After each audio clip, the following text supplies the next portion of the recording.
I know you're shooting another film right now, so you don't make it easy on yourself, do you? No. Let me just get the ball rolling. Sir Ridley, I know a lot of filmmakers were itching to get their hands on the first original screenplay by the great American novelist Cormac McCarthy. Could you tell us what specifically in his work really resonates with you and what interested you so much? I've tried to, I mean, I had with the writer called Bill Monahan, had adapted Blood Meridian about 4 or 5 years ago. And so also by that moment I'd read all his books. The two major authors that I would say Cormac is certainly one.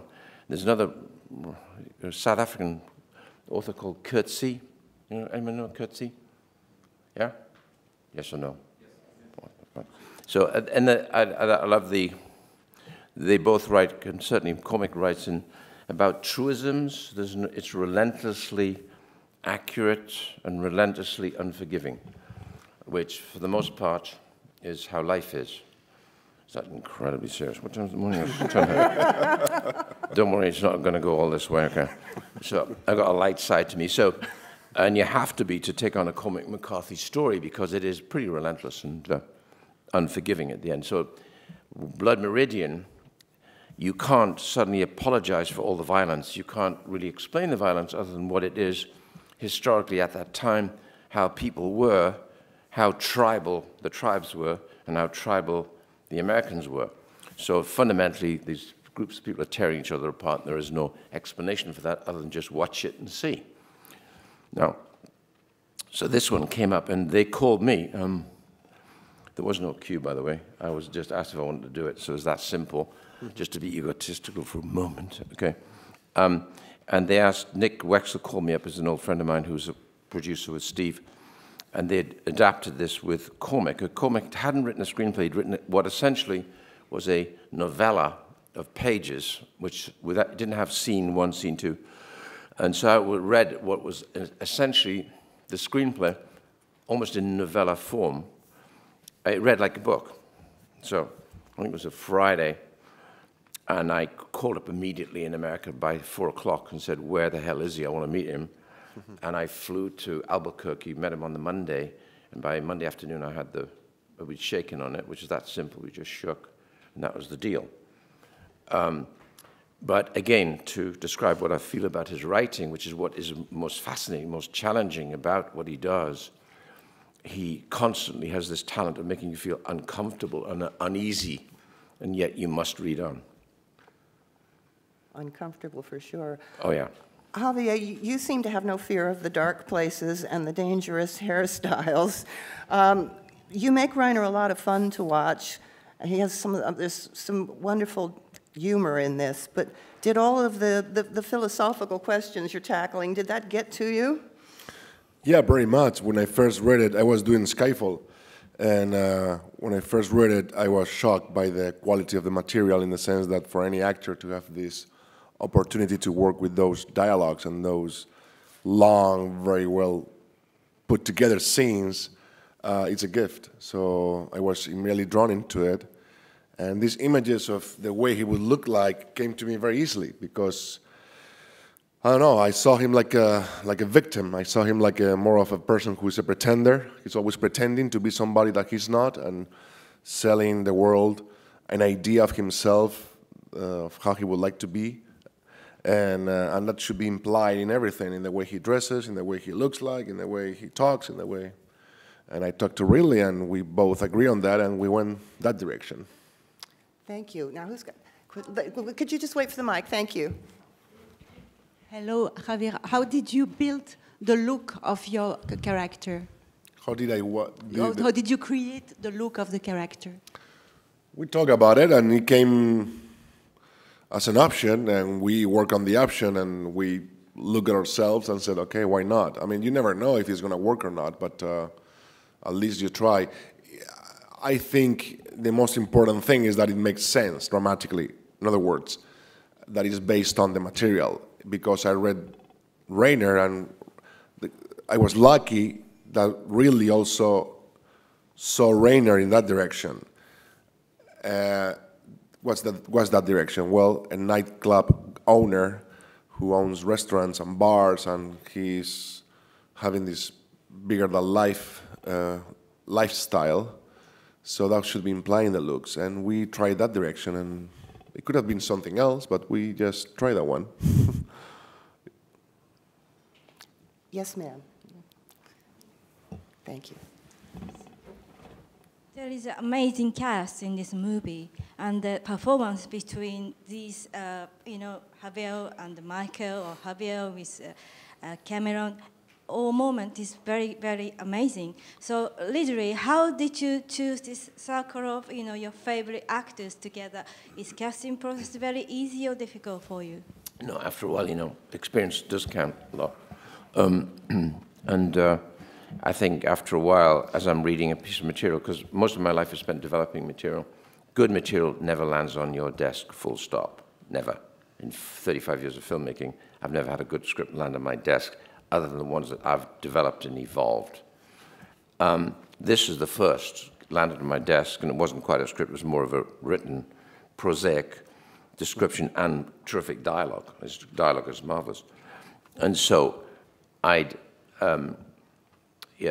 as I'm reading, and this is the way I work, I've got a particularly kind of photographic memory. I can draw things from when I was 3 years old. I can have these vivid recollections. And as I'm reading, I'm already seeing, okay, that's Javier, that's Penelope, that's... By the time I get to the end of it, I know the material is so good that probably, given their availability, I'm going to get them. And so the next thing is I just pick up the phone, make a call. The agent doesn't call me back, I call him direct. It's that simple, And it's better to be direct, I find. And then the key, it's always in the reading. Let me read it, it'd be interesting, read it, and of course what comes back based on such good material, it's an automatic reaction to say, when you want to do this, and that's where you begin, right? Gentleman there, yes? Question for Mr. Bardem. You, of course, have done Cormac McCarthy before. Could I ask you to try and explain the difference between this experience and No Country for Old Men, in terms of the experience, in terms of the tone of the film? Well, I think there are different things, but maybe there's a link between both of them, which is the fatal destiny of those who do or take the wrong decisions, or make the wrong decisions. In No Country for Old Men, my character was the horrible fate itself. Here I'm more of a victim. No? He's as victim as the counselor himself, I think, especially on the relationship with Malkina, which I think is based on fear than anything else. Gentleman in the third row. I have a question for Mr. Scott. Cormac McCarthy obviously works with some Western tropes. Here also, the nameless hero, etc. I lost you there. Say that again. Cormac McCarthy. He works with some Western tropes in this film also. For example, the nameless hero. I was wondering if this was something you were trying to get across in the film. Some Western. Tropes, like the nameless hero. Was Western? You mean cowboys? Yeah. Yeah. Who was the hero? What's he called? He's Western? Well, the Western tropes, like things like the nameless hero, and here where the counselor has no name, so he's kind of... Oh, yeah, I think Cormac lives, breathes, eats, sleeps, and not El Paso so much as Santa Fe. I think Cormac's also a scholar, I think an architect, an engineer, and works near the institution, or with the institution in is it El Paso or Santa Fe? And apart from that, on the side, he writes books. So he's quite a man, and he turns up in blue jeans and cowboy boots, okay? So he's very much steeped in that culture, and so I just go along with the author. The author, to me, is everything. The hardest single thing to do when you're making movies to get it on is, first of all, choose what you want to do. Secondly, get it on paper. Once you've got that, everything's really straightforward, because filmmaking, for me, is very straightforward. I mean, I love it, and I enjoy it, but for me to do Moses and the parting of the Dead Sea at the end of the day, if I've got a good screenplay, I'll fix it, and I can make all that right. When he gives me this great piece of material, I just get in there, I don't question anything. I don't want to question anything. I want the author to be my teacher and schoolmaster. and I'm going to follow that music. That's it. Chap right at the back. Yes, sir. Cormac McCarthy is a very American author, and this story is a very American story, but you choose mainly European actors. Why? Is to underline that, in fact, it's not an American story, but a universal one? I think I'm in Los Angeles. I've been in and out there for the last 35 years. Almost all of my friends are European. You know, lots of people who live in globally everywhere now today. American doesn't have to be American. People live in El Paso from China. You know, I don't think it's a consideration. What I do is I go for the best possible actor for the part, and everything I do and the way I function is intuitive. I'm entirely intuitive, what you learn to do eventually is you got to trust your own intuition. You keep questioning your intuition, you're never going to evolve. I trust my intuition, and I usually go, and if the bell to me says Javier, I'm going to follow Javier. That's that, that's that, that's that. Michael, Penelope, I go for it. And that's why I guess I make things so quickly, but because I don't hesitate. I don't, and I think that comes through experience as well. You learn not to hesitate. Just go do it. Best phrase ever was Nike. Just do it. Gentleman in the third row. Yep. Yes, sir. So Ridley, snuff movies, fact or fiction? And if it's a fact, how is something like that possible? If it's fiction, how is that myth so strong? Are you serious? I mean, you're asking, you know that these films exist, don't you? What? You don't?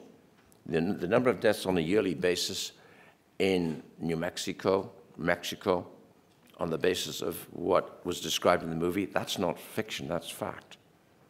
So some say 3,000 a year, some say there's more, right? And how it's described in the story by Brad, the character playing Western, to the counselor, is saying to him correctly, have you ever seen one of these things? No, good, because to see it means you probably paid for it, or somebody paid for it, makes you accessory to murder. Okay? Those are real elements and that's the real rule book. All of this exists. Everything in this film exists. Yes. You can't believe they don't exist? I mean, the myth is that old. It was already there in the 50s that people talk about snuff movies.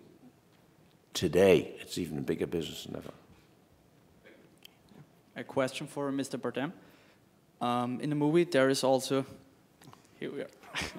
In the movie, there is also an erotic scene between Michael and Penelope.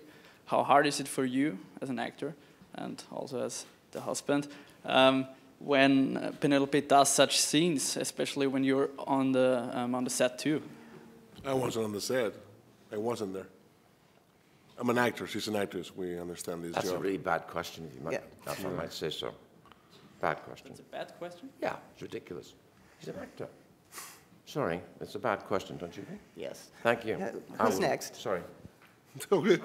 Yes, sir. It's a bad question, Thank you.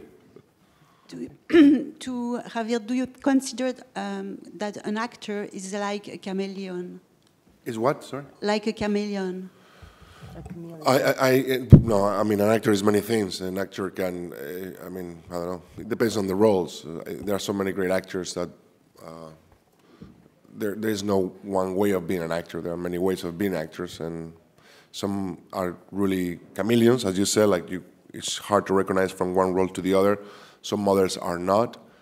They go more on a straight line, and they are wonderful to watch. So, what is I don't have any style, unfortunately. I just go with what it is on the page, and I try to be that guy. And sometimes I can do it, and sometimes I can't. I mean, I just want to be that person for a while. Not to be, it's impossible to be that person, but just to imagine being that person. But most importantly, trying to make you believe that I am that person. Is that a hand up? Question for Sir Ridley. Did Cormac McCarthy interfere at all in the actual process of making the film? Sorry, sir. It's a bit boomy, wouldn't you say? Did Cormac interfere at all in the process? Constantly. But it was a challenge because I thought he'd come for a week. He was there for the entire period. So it kind of was amusing. But to have him hanging around like that was great. He was, he's such a bright man. And when he has an opinion, I listen to it. So sometimes it got irritating. It got really irritating sometimes. But, you know, at the end of the day, the final result is I'm very, very happy with it. And I think he is, too. Sir? I have a question to Mr. Bardem now. You share most of your screen time with Cameron Diaz. How was it working with her and see her create this one-of-a-kind character? I mean, when you work with great people, with great material and an amazing director, things go very easy.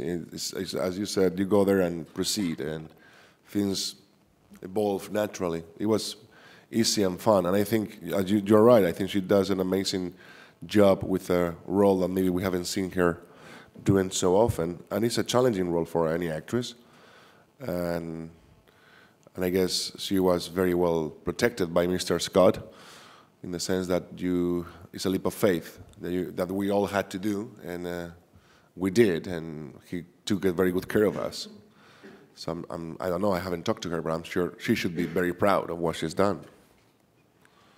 She's very scary. I thought it was very brave of her to put herself in that with you. No, I think actors, good actors, are constantly looking for a different path, a different story, a different, you know, platform, whatever you want to call it. They're always looking for a different character. So when something like that comes up, you grab for it, you go for it. Chap at the back again, yes? That means, Mr. Bardem, you're a great actor, but I think you're better when you're bad. I mean, when you play a villain. Well, do you think the villains, they are more interesting? How many times have you seen me being good? Do you think the villains, they're more interesting? You didn't answer. How many times you saw me being good? Beautiful. The scene inside, Before Night Falls. I think it's pretty good movies. So villains are more interesting characters than... No, characters are interesting or not interesting. I don't care if they are rude or bad or mean or good or, I mean, I don't believe in black and white. I just look for roles that has something inside that is a mix of different colors that allows me to play and try different things, and they are hard to find. So I don't think in terms of villain, bad guy, good guy. For example, Rainer, I don't think is a villain. I think he's a victim. I think he's a very lost sheep, you know, in all this journey. He pretends and he talks a lot about many things, but he doesn't know shit about anything. And he's lost, and he's killed by that because he's naive. I won't call that a villain. I will call that a victim. And that's why I was drawn into it. Yes, sir. So really, in the film, the word cautionary is sometimes mentioned in the dialogue, a cautionary tale. For the counselor, the caution is clear: don't get involved with drugs dealers. But do you consider that films, like The Council, can also be cautionary for the audience? Should they be? Can they be? Lessons to live by, yeah. Yeah, I mean, it's always a reference to live by. I think it is a cautionary tale, of course. It's a morality tale. But when you say it's a cautionary tale, a morality tale, it sounds like the film's boring. It's not boring at all, as you know.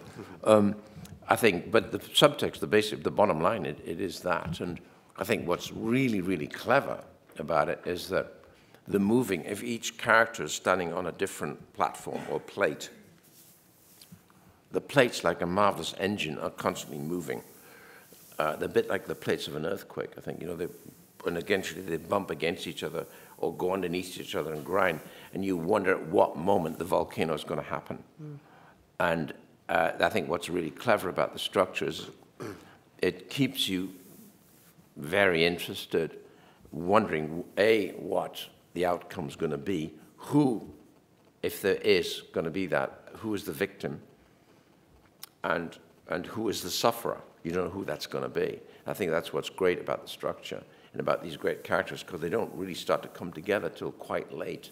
I think you start to get quite a bad feeling about halfway through.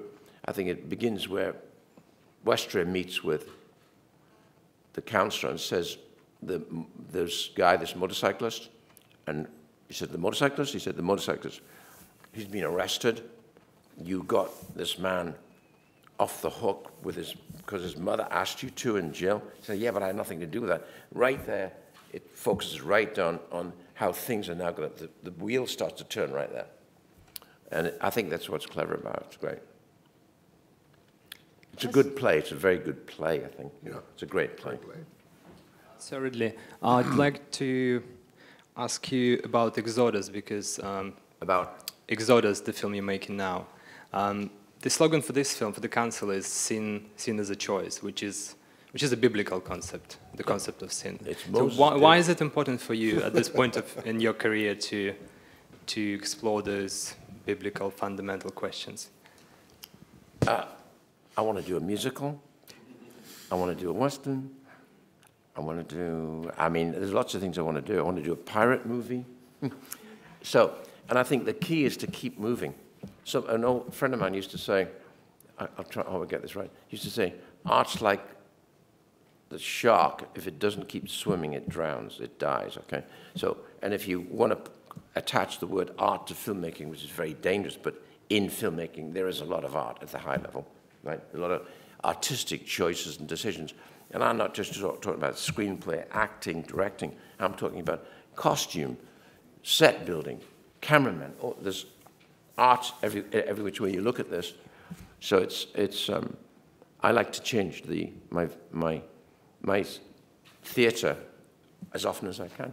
So do you take Exodus as a challenge, as the most ambitious project to date for yourself? Yeah. But you know, it's the biggest project to date I've ever done, but because of all my backlog of experience, after 3 weeks filming, I'm now finishing at 4 o'clock in the afternoon. So it's like, boom! And these are massive scenes. I go, what? That's it, okay.